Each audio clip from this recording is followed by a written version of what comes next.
നമസ്കാരം. എറാഫ് ടോക്ക് ഫുട്ബോളിലേക്ക് എവർക്കും സ്വാഗതം.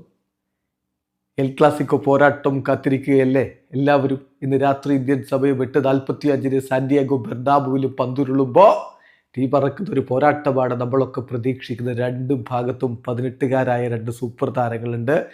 ലമീൻ യമാലും ഫ്രാങ്കോ മസ്റ്റൻഡൂനോയും.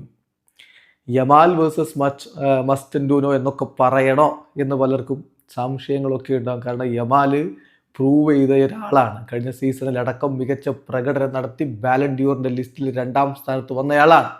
മസ്റ്റൻഡൂനോയോ ഈ സീസണിലല്ലേ റയലിലേക്ക് വന്നുള്ളൂ, എന്നിട്ട് ഇപ്പോഴല്ലേ അവിടെ കളിക്കുന്നുള്ളൂ. കളി തുടങ്ങി അവിടെ ഒരു സ്ഥാനം ഇങ്ങനെ ഉറപ്പിച്ചു വരുന്നല്ലേ ഉള്ളൂ. ഇപ്പോഴേ ഇത്തരത്തിലേക്കുള്ളൊരു വിലയിരുത്തലിലേക്ക് പോകേണ്ടതുണ്ടോ എന്ന് ചോദിക്കാൻ ഒരുപാട് ആളുകൾ ഉണ്ടാവും. ഒക്കെ ശരി, പക്ഷേ മസ്റ്റൻഡൂനോ വരുന്നതേ അങ്ങ് അർജൻറ്റീനയിൽ നിന്നാണ്. മാത്രമല്ല, അർജൻറ്റീനയിൽ കളിച്ചുകൊണ്ടിരുന്ന ഒരു പയ്യൻ 18 വയസ്സ് തികയുമ്പോൾ റയൽ മാഡ്രിഡിലേക്ക് എത്തിയിട്ട് നേരിട്ട് അവരുടെ പ്ലേയിങ് ലെവലിലേക്ക് സ്ഥാനം ഉറപ്പിച്ചിട്ടുണ്ടെങ്കിൽ അവൻ്റെ ലെവൽ നിങ്ങൾ ഉദ്ദേശിക്കുന്നതല്ല. അതാണ് വ്യത്യാസം. പിന്നെ യമാൽ സംഭവം ശരിയാണ്, വലിയ കളിക്കാരനാണ്, പ്രൂവ് ചെയ്തിട്ടുള്ള ആളാണ്, എല്ലാം ശരി എന്ന് പറയുന്നു. പക്ഷേ സമീപകാലത്തെ യമാലിൻ്റെ കളി ഏതായാലും അത്ര മികച്ച ഫോമിലല്ല.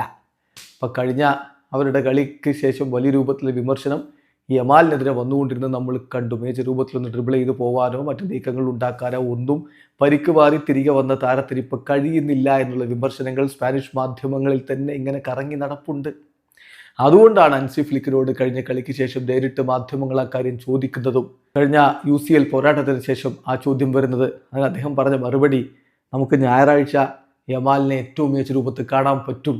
ബിഗ് മൊമെൻറ്റുകളിൽ ഡെലിവർ ചെയ്യുന്നയാളാണ് യമാൽ. അതുകൊണ്ട് എനിക്ക് ഡൗട്ടൊന്നുമില്ല യമാലിൻ്റെ മികവിൽ എന്നാണ് ഫ്ലിക്ക് പറഞ്ഞത്. ഫ്ലിക്കിൻ്റെ വിശ്വാസം അദ്ദേഹത്തെ രക്ഷിക്കട്ടെ. അദ്ദേഹം ഇന്ന് ഡെഗൌട്ടിൽ ഉണ്ടാവില്ലെങ്കിലും അദ്ദേഹത്തിൻ്റെ തന്ത്രത്തിനനുസരിച്ചായിരിക്കുമല്ലോ അവർ പന്ത് തട്ടി. അതേസമയം മസ്റ്റൻഡൂനോ സാബി അലോൺസയുടെ ആ ഒരു പ്രീതിയൊക്കെ പിടിച്ചു പറ്റി മികച്ച രൂപത്തിൽ ഇപ്പോൾ കളിച്ചു പോകുന്നുണ്ട്. അതുകൊണ്ട് നല്ലൊരു പോരാട്ടം അവർ തമ്മിൽ നടക്കും, അവരുടെ ടീമുകൾ തമ്മിൽ നടക്കും എന്ന് തന്നെ പ്രതീക്ഷിക്കണം. ഇപ്പോൾ ഈ സീസണിലെ രണ്ടുപേരുടെയും കളിയുടെ കണക്ക് നോക്കിയാൽ 11 കളികളാണ് മസ്റ്റൻഡൂനോ കളിച്ചതെങ്കിൽ യമാൽ കളിച്ചത് 7 കളികളാണ്. 8 കളിയിൽ മസ്റ്റൻഡൂനോ സ്റ്റാർട്ട് ചെയ്തപ്പോൾ 6 കളിയിലാണ് യമാൽ സ്റ്റാർട്ട് ചെയ്തത്. ആകെ 599 മിനിറ്റാണ് മസ്റ്റൻഡൂനോ കളിച്ചതെങ്കിൽ 531 മിനിറ്റാണ് യമാൽ കളിച്ചത്. മസ്റ്റൻഡൂനോ ഒരു ഗോളും അസിസ്റ്റ് ഇല്ല. യമാൽ 3 ഗോളും 5 അസിസ്റ്റും 8 ഗോൾ കോൺട്രിബ്യൂഷനാണ്. ഓരോ 66 മിനിറ്റിലും ഒരു ഗോൾ കോൺട്രിബ്യൂഷൻ യമാലിൽ നിന്ന് വരുന്നുണ്ട്. എന്നാൽ 599 മിനിറ്റാണ് ഇപ്പോൾ ഗോൾ കോൺട്രിബ്യൂഷൻ്റെ മസ്റ്റൻഡൂനോയുടെ ഒരു ആവറേജ്. പക്ഷേ ആ കണക്കൊക്കെ ഒറ്റ ദിവസം കൊണ്ട് ബാറ്റ് പറിക്കാനുള്ള കെൽപ്പ് അവനുണ്ട് എന്ന കാര്യത്തിൽ തർക്കമേ വേണ്ട. ഇന്ന് കളിക്കളത്തിൽ ഇത് ഫ്രാങ്കോ മസ്റ്റൻഡൂനോക്ക് ഒരു സുവർണാവസരമാണ്. അവൻ്റെ ജീവിതത്തിലെ ആദ്യത്തെ എൽ ക്ലാസിക്കോ കളിക്കാൻ ഇറങ്ങുകയാണ് സാന്റിയാഗോ ബെർണാബുവിൽ. ഇന്ന് അവൻ മിന്നും പ്രകടനം നടത്തിക്കഴിഞ്ഞാൽ തീർച്ചയായിട്ടും അവൻ പിന്നീട് അങ്ങോട്ട് ഹീറോയാണ്. യമാലിനെ സംബന്ധിച്ചിടത്തോളം സമീപകാലത്തെ വിമർശനങ്ങൾക്ക് അവൻ മറുപടി പറയേണ്ടതുണ്ട്. പിന്നെ ചില വാക്കുകളൊക്കെ ഒന്ന് ഓവറായി പോയില്ലേ എന്നൊരു ചോദ്യം കൂടി ഇപ്പോൾ വരുന്ന ഘട്ടത്തിൽ അതൊന്നും കളിക്കളത്തിൽ തന്നെ ബാധിച്ചിട്ടില്ല എന്ന് അവനും തെളിയിക്കേണ്ടതുണ്ട്.